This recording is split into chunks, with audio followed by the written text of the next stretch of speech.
essa possibilidade de diálogo, né, entre essas duas áreas do pensamento humano. E então eu gostaria de fazer uma introdução com três tópicos importantes para essa reflexão. O primeiro tópico é o seguinte: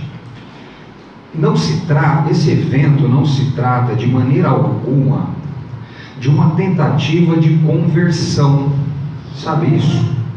Nós não estamos aqui tentando pregar uma religião específica, ou seja lá qual for,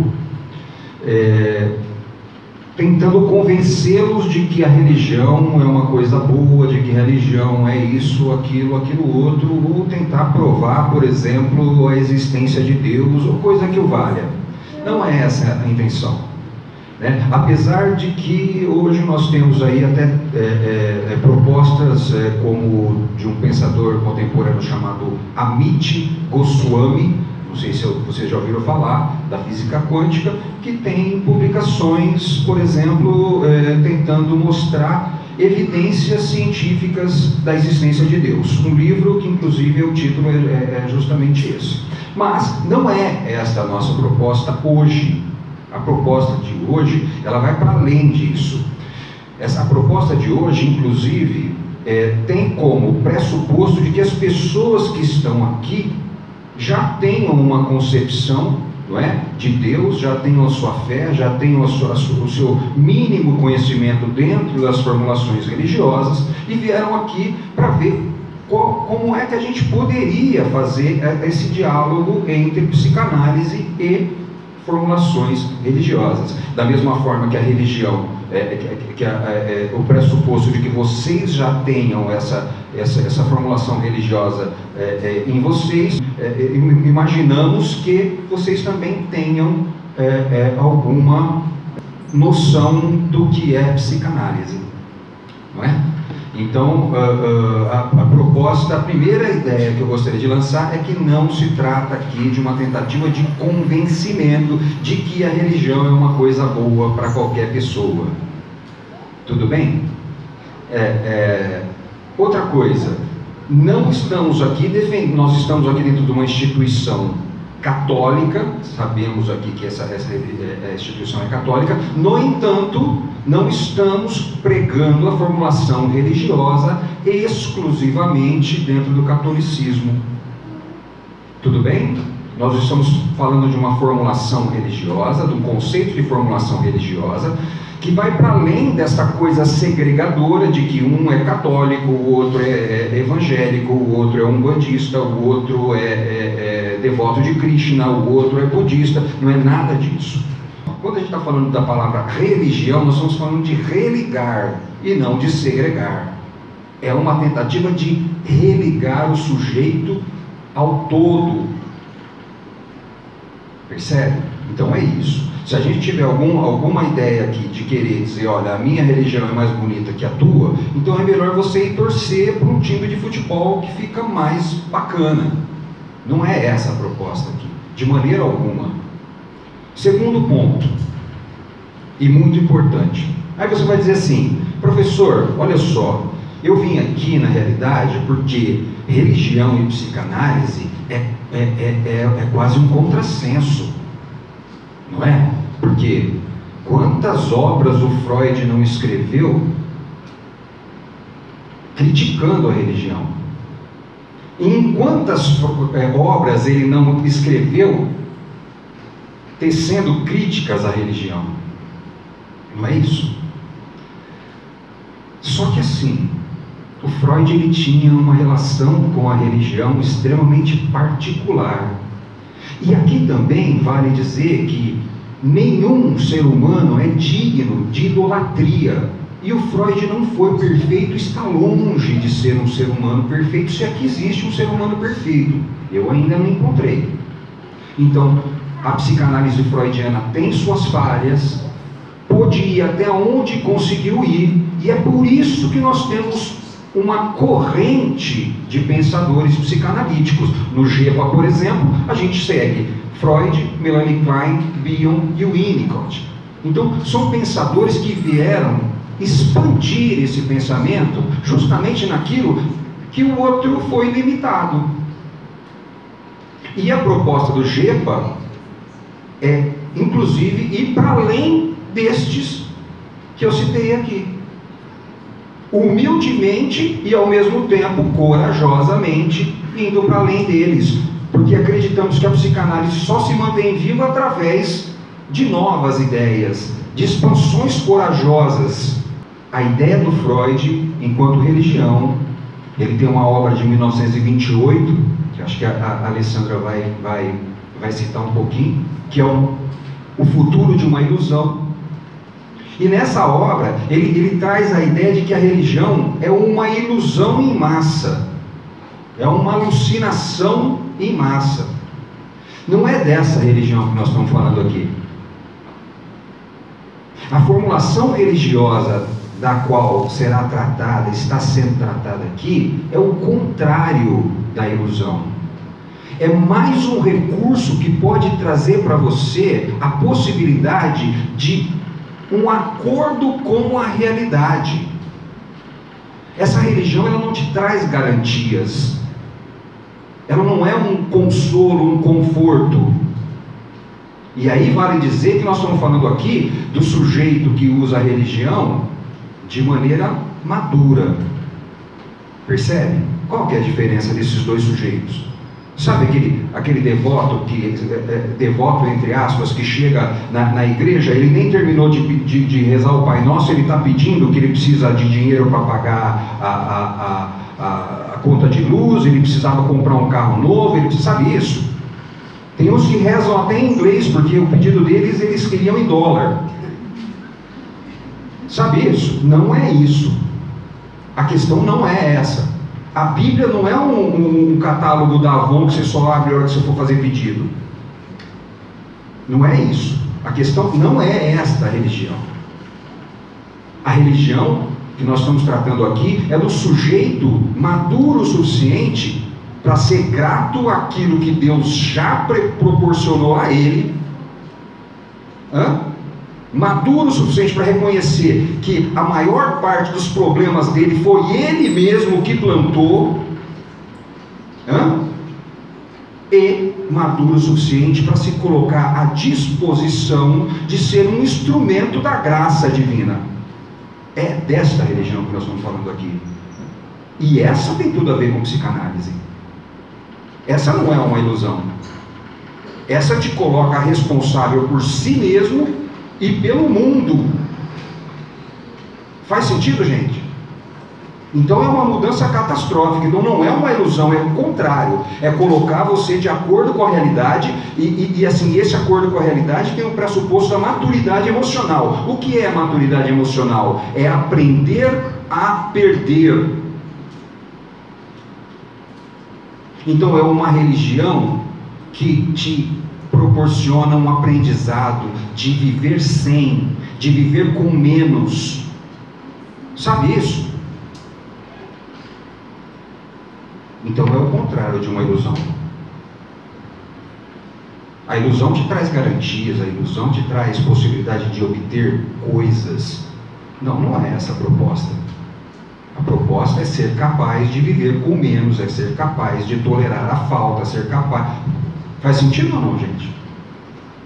E essa, até onde eu posso saber, até onde eu posso pensar, não é? Até onde eu posso perceber, é justamente a proposta da psicanálise. Aprender a abrir mão daquilo que eu gostaria que fosse, para entrar em contato com aquilo que realmente é independente das minhas expectativas. Então é desta formulação religiosa que nós estamos tratando, e é desta psicanálise que nós estamos tratando também, porque tem muita gente que pensa que a psicanálise é isso também, né? Eu preciso fazer psicanálise, eu vou fazer terapia para ver se eu consigo isso aqui que eu queria tanto. Não é isso. A psicanálise é o contrário. É para ver se você consegue aprender a tolerar, viver sem isso que você queria tanto. Que inclusive pode ser o primeiro passo para você até conseguir isso aí. Mas primeiro você precisa viver sem.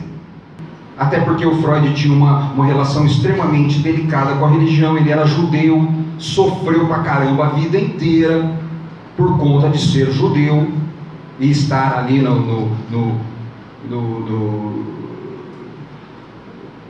na Europa, ali naquele meio austro-húngaro, não é? Onde havia um preconceito enorme. A vida inteira dele foi permeada por golpes, pelo fato dele ser judeu. E, para quem não sabe, no final da vida dele, alguns meses antes dele morrer, Hitler tomou a Áustria, matou familiares dele, não é? Ele teve que ser expulso para a Inglaterra, da Áustria, onde ele foi acolhido pela Marie Bonaparte, a bisneta do Napoleão Bonaparte, lá em Londres, que acolheu, não é, o Freud, e ali ele passou alguns meses e morreu. Então, essa experiência que ele teve com a religião, não é? Trouxe com certeza inúmeros falsos conceitos, não é? Em relação à possibilidade da expansão que as formulações religiosas poderiam trazer para a própria psicanálise, não é? Mas logo depois, lá em Melanie Klein, a gente já começa a perceber algum interesse dela por algumas obras do catolicismo e algumas obras religiosas. Depois isso em Bion fica categórico, né? O Bion se utiliza demais de pensadores como Mestre Eckhart, como São João da Cruz, Teresa de Ávila, inúmeros nomes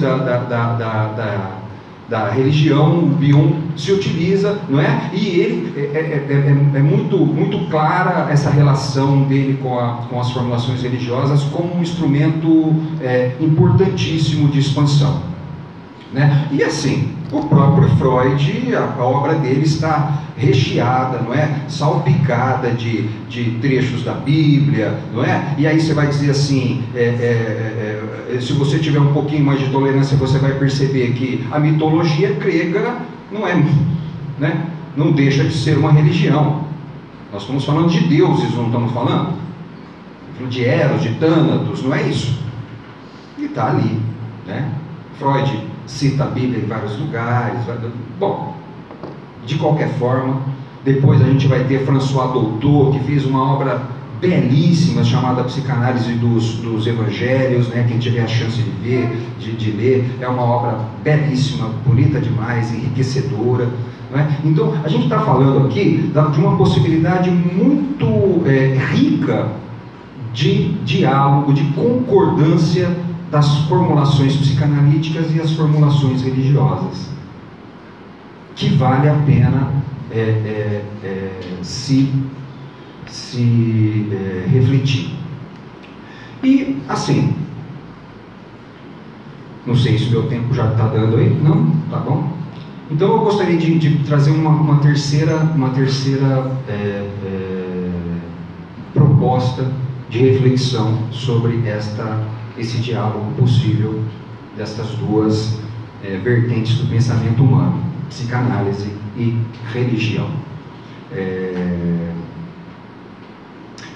Esta proposta de trazer a religiosidade, as formulações religiosas para dentro da prática clínica, de maneira, e das formulações teóricas da psicanálise também, de maneira alguma é uma proposta de suprir aquilo que a psicanálise não deu conta. Sabe isso? Então a psicanálise foi até certo ponto, até certo ponto a psicanálise não deu conta e eu vou pegar a religião e vou enfiar ali. Não é isso. Não é, definitivamente não é isso. Um fenômeno que aconteceu na sessão, o sujeito não conseguiu olhar para aquilo psicanaliticamente, ele vai falar, isso aí então o Kardec explica. Não é isso. Definitivamente não é isso. É a possibilidade de usar as formulações religiosas como alguma coisa que possa concordar, que possa estar de acordo com as formulações psicanalíticas. O grande mandamento de Jesus Cristo: Deus, amar a Deus sobre todas as coisas. Ah, mas eu sou ateu. Não tem problema. Dentro da formulação bioniana nós temos o O da experiência, aquilo que ele chamou de realidade última. Sabe o que é o O da experiência? Sabe o que é a realidade última? É aquela realidade que existe independente da tua vontade. É aquela realidade que existe independente do teu desejo, da tua expectativa. É o ser. Você não escolhe aquilo que você está sendo. Você gostaria até de ser alguma coisa, mas você não é aquela coisa. Você é aquilo que você está sendo. E isso tem uma íntima relação com isso que a gente chama de Deus. Então, estar de acordo com o O da experiência, Deus sobre todas as coisas. E amar o outro como a ti mesmo. Como é que eu posso amar alguém se eu não amo a mim mesmo? Ele não está dizendo ama o outro como você ama você mesmo? E se você não ama você mesmo, como é que você vai amar o outro? Se você não ama a si próprio, se você não tem um afeto sincero e puro por si mesmo, aquilo que você tem com o outro é análogo a isso. Faz sentido ou não? E isso é a psicanálise pura. A psicanálise é um recurso para o sujeito reconhecer-se a si mesmo e tentar criar um afeto saudável, um vínculo saudável consigo mesmo, que possa transbordar no vínculo com o outro. Estão percebendo, gente? Então não é tentar usar a religião para tampar buraco que a psicanálise não conseguiu, mas é trazer a formulação religiosa como um ilustrativo daquilo que já está ocorrendo dentro da psicanálise. Não é convencer o outro que é ateu para ser crente.